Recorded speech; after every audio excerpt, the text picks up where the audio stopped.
Once Dick Proenneke saw Twin Lakes, he knew he had to stay. But he didn't realize he would be there by himself, living off the land for 30 years.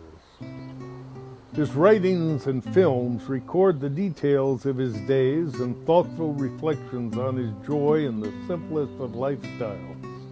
They brought him international recognition in his hand-hewn log cabin on Twin Lakes, far from any civilization deep in the Alaska wilderness.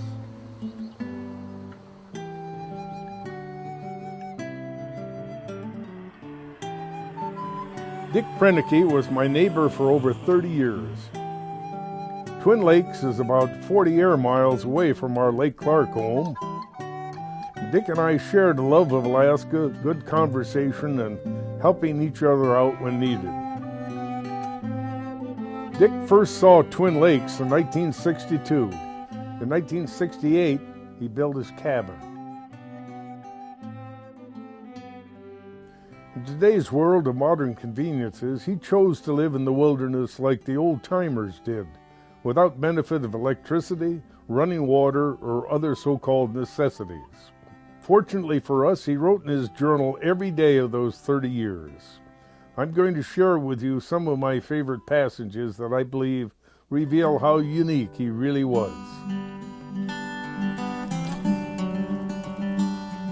I watched an eagle turn slowly and fall away, quick sliding across the dark stands of spruce that marched in uneven ranks up the slopes. His piercing cry came back on the wind. I thought of the man at his desk, staring down from his city window, the man commuting to his job the same way at the same time each morning, staring at but not seeing the poles and the wires and the dirty buildings flashing past. Perhaps each had his moment during the day when his vision came, a vision not unlike the one before me.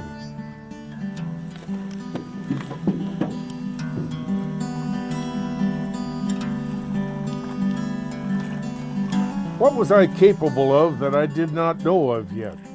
What about my limits? Could I truly enjoy my own company for an entire year? Was I equal to everything this wild land could throw at me? I had seen the moods in late summer, spring, and fall. But what about the winter? Would I love the isolation then with its bone-stabbing cold, its brooding ghostly silence, its forced confinement? At age 51, I intended to find out.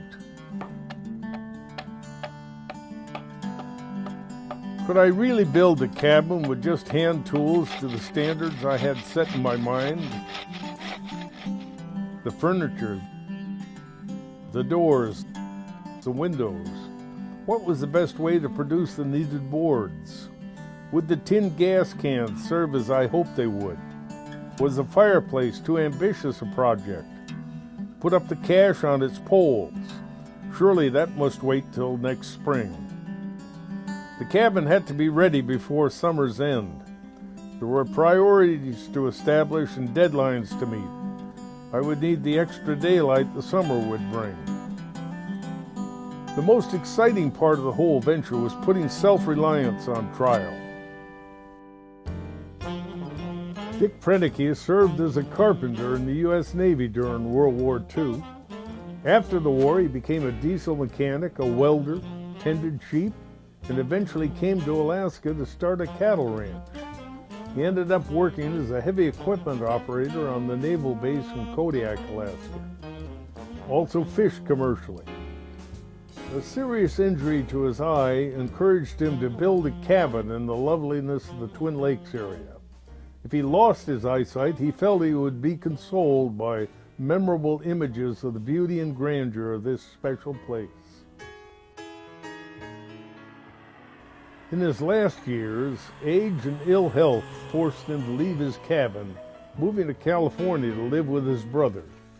In 2000, at the age of 84, Dick Proenneke returned to say goodbye to a place he described as heaven. Come on, you guys. Dick's cabin is now part of Lake Clark National Park and Preserve and is being maintained as an important historical site. It is diligently tended by Park Service personnel who honor his life and his values as a steward and caretaker of the pristine land and his cherished neighbors, the wildlife of Twin Lakes.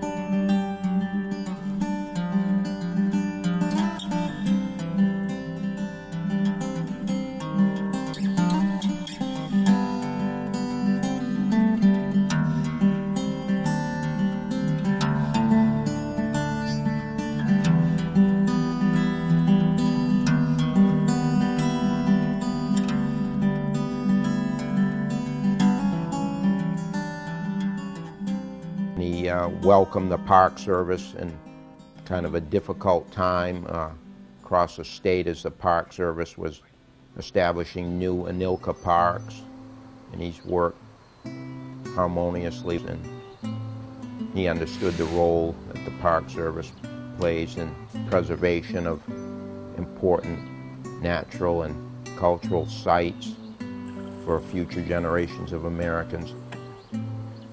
He's something like every man's Henry David Thoreau, living simply and self-sufficiency.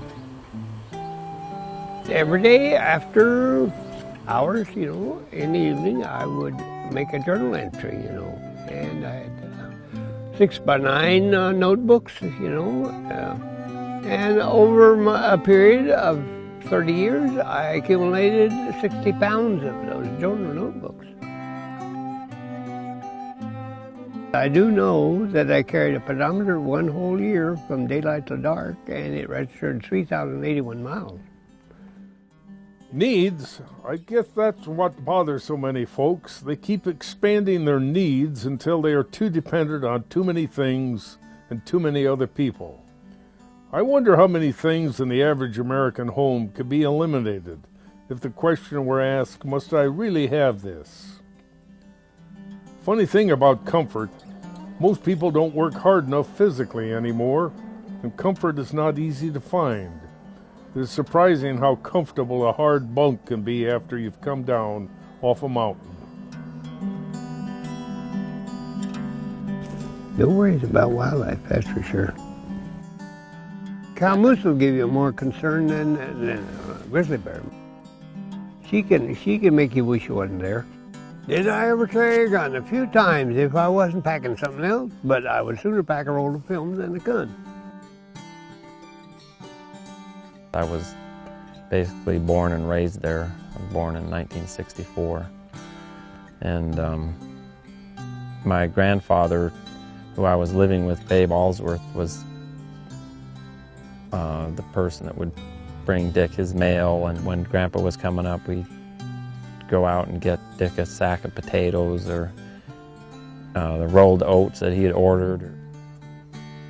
When my brother and I were about 11, 12, 13 years old, we came up here and Dick invited us up to stay with him, and I think we stayed here for about 10 days each time, and I think it was an eye-opener probably for Dick as much as anybody, going from a bachelor to having two boys here that were just about teenagers.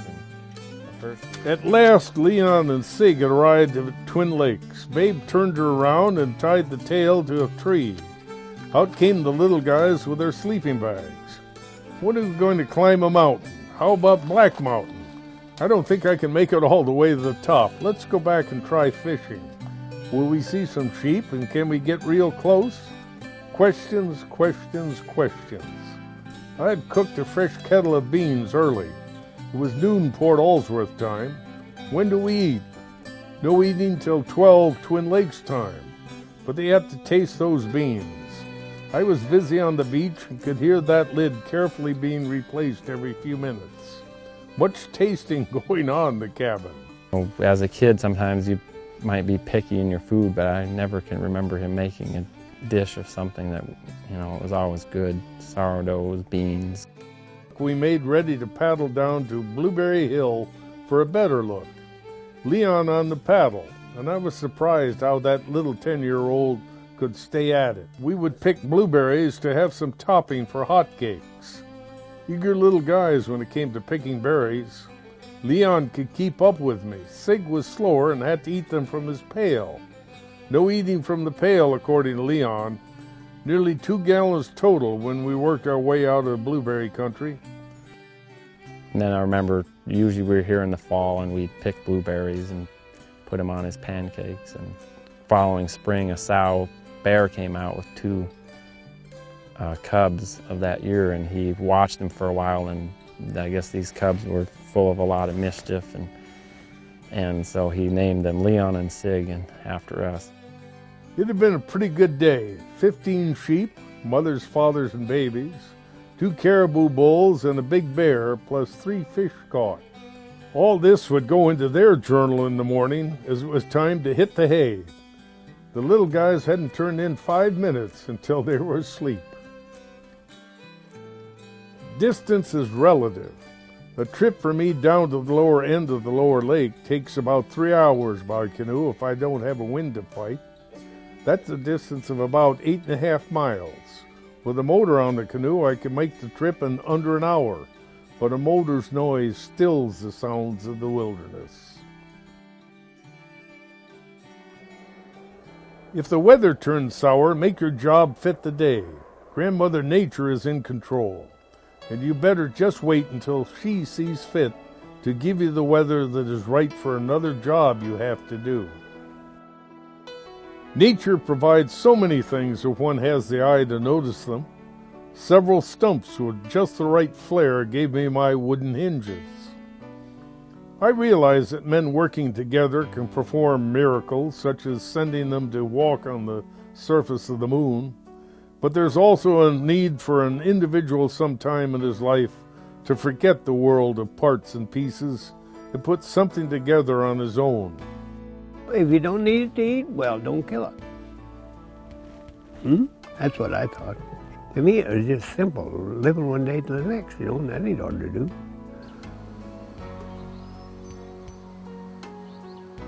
I have found that some of the simplest things have given me the most pleasure. They didn't cost me a lot of money either. The world is full of such things. Twin Lakes is in the territory of the Dena'ina Athabascans, whose values require them to leave no footprints.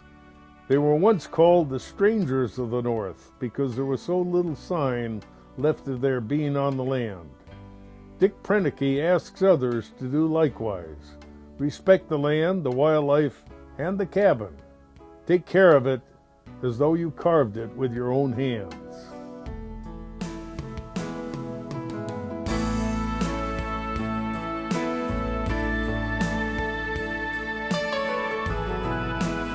Well, neighbor, good to see you again. And you take care of yourself. Don't chase girls or anything, and we'll see you somewhere down the trail, okay? Here, Jay, I got a little something I want to give you. For gosh sakes. I call this the Miller Creek Grizzly. Well, that's a dandy. My golly. What, a piece of moose I'd like for antler? you to have it. Yeah, this is moose antler. Oh, boy. That's sharper than all get out. Well, thank you very much, old boy. I appreciate it.